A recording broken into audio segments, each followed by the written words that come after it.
அனைவருக்கும் வணக்கம். எங்கள் திரைத்துறையை சார்ந்த முதல்வருக்கு நாங்கள் வாழ்த்து சொல்ல வந்திருக்கோம், திரைப்பட தயாரிப்பாளர் சங்கத்திலிருந்து. அதே மாதிரி எங்களுடைய கோரிக்கையும் சொன்னோம். ரொம்ப அன்பாக கூப்பிட்டு எங்களை உட்கார வச்சு ரொம்ப பாசமாக எதுனாலும் உடனே சொல்லுங்கள், உடனே பண்ணி கொடுக்குன்னு சொன்னார். அதே மாதிரி நாங்கள் ஒரு 10 வருஷமாக சிறு படங்களுக்கு மானியம் இல்லை, அந்த கோரிக்கையை முன் வச்சோம். கண்டிப்பாக ஒரு லிஸ்ட்லாம் கொடுத்துருக்கோம். கண்டிப்பாக உங்களுக்கு நான் பண்ணி கொடுக்குன்னு சொல்லியிருக்காரு. அதே மாதிரி ஒரு ஸ்டுடியோ கேட்டிருக்கோம், இண்டோருக்குள்ளே ஒரு ஸ்டுடியோ வேணும்னு சொல்லி கேட்டிருக்கோம். அதே மாதிரி நம்ம ஓடிடி ஒரு நிறைய கருத்தெல்லாம் சொல்லி ஒரு லெட்டராக கொடுத்துருக்கோம். கண்டிப்பாக உங்களுக்கு எல்லாமே நாங்கள் பண்ணித்தரோம் அப்படின்னு சொல்லி ரொம்ப மகிழ்ச்சியாக இருந்தது சொன்னோம். இல்லை, திரைத்துறையில இருந்து பார்த்தீங்கன்னா ஒரு அண்ணா, கலைஞர், எம்ஜிஆர், ஜெயலலிதாவுக்கு அப்புறம் பார்த்தீங்கன்னா ஒரு திரையுலகத்திலேருந்து ஒரு தமிழ் திரையுலகிலிருந்து ஒரு முதலமைச்சர் இங்கே வந்திருக்காரு. அதுக்கு தமிழ் தயாரிப்பு சங்கத்தின் நிர்வாகிகள் எல்லாரும் அவருக்கு வாழ்த்துக்கள் கூற வந்திருக்கோம். வாழ்த்து சொல்லும்போது ரொம்ப அன்பாக இருந்துச்சு. ஒரு திரையுலகம் என்னென்ன குறைகள் இருக்குன்னு கேட்டார். எல்லாமே உங்களுக்கும் தெரியும், இந்த இண்டஸ்ட்ரியில் இருந்துருக்கிறீங்கன்னு சொல்லி எங்களோட சில கோரிக்கைகளை சொல்லியிருக்கோம். அது கூடிய சீக்கிரம் எல்லாத்தையும் நல்ல முறையில் பண்ணி கொடுன்னு சொல்லி முதல்வர்களுக்கு அன்பான வாக்குறுதிகள் கொடுத்துருக்காங்க.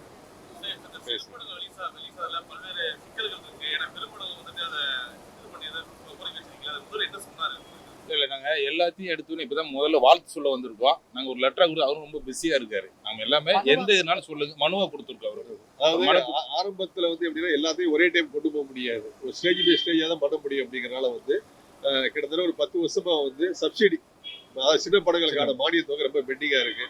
இதனால கிட்டத்தட்ட பார்த்தீங்கன்னா ஒவ்வொரு வருஷம் 40-50 தயாரிப்பாளர் கிட்டத்தட்ட வெயிட்டிங்கில் இருந்துகிட்டு இருக்காங்க.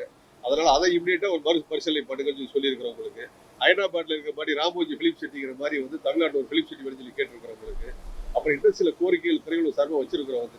அவர் படிப்படியாக ஒன்றுனா படித்தரன்னு சொல்லி ஒரு அன்பு இதயத்தோட, அன்பு சிரிப்போட கண்டிப்பாக படித்தரேன். நாங்கள் கொடுத்த மனுவை அவரே வாங்கி அவரே படித்து பார்த்து சொன்னார். ஏன்னா இவ்வளோ பொறுமையாக பார்த்ததுல நாங்கள் இது வரைக்கும் பார்க்கல. அவ்வளோ அன்பாக கட்டிடுறேன், உடனே நான் பண்ணித்தரேன் அப்படின்னு சொன்னார். கேட்டோம். உண்மையிலேயே ஒரு ரொம்ப சந்தோஷமா இருக்கு. எங்க திரைத்துறையில இருந்து ஒரு முதல்வர் ஆகி ஒரு ஐயா எம்ஜிஆரை எப்படி பார்த்தோமோ உண்மையிலேயே அவ்வளவு மகிழ்ச்சியா இருந்துச்சு. அவரை பார்க்கும்போது அவரோட பணிவு, அவர் பேசின விதம் எல்லாமே அவருக்கு ஒரு மிகப்பெரிய வாழ்த்துக்கள். அவரு இன்னும் எங்களுக்கு ஒரு பெரிய நம்பிக்கை பிறந்திருக்குன்னு தான் அப்படின்னு தான் சொல்றோம்.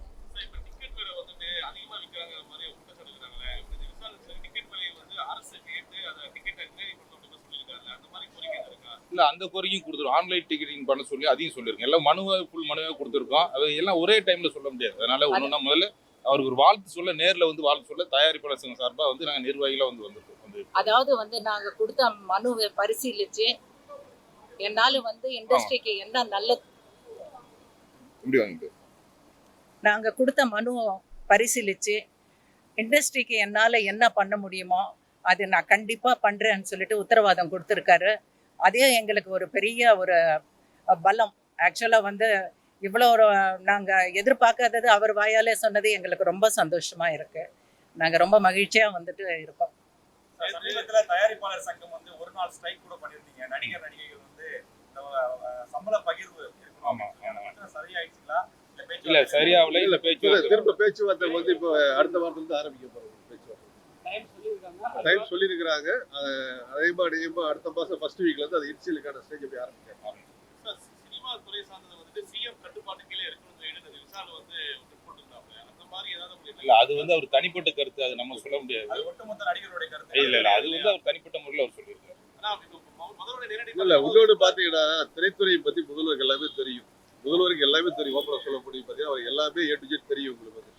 அதனால எல்லாத்தையுமே இப்போ பார்த்தீங்கன்னா பதவியேற்ற ஒரு வாரத்தில் எல்லா டிபார்ட்மெண்ட்டையுமே டே டு டே என்னென்ன இஷ்யூஸ் வருது எல்லாத்தையுமே ஃபாலோ பண்ணி பார்த்துக்கிட்டு இருக்காரு.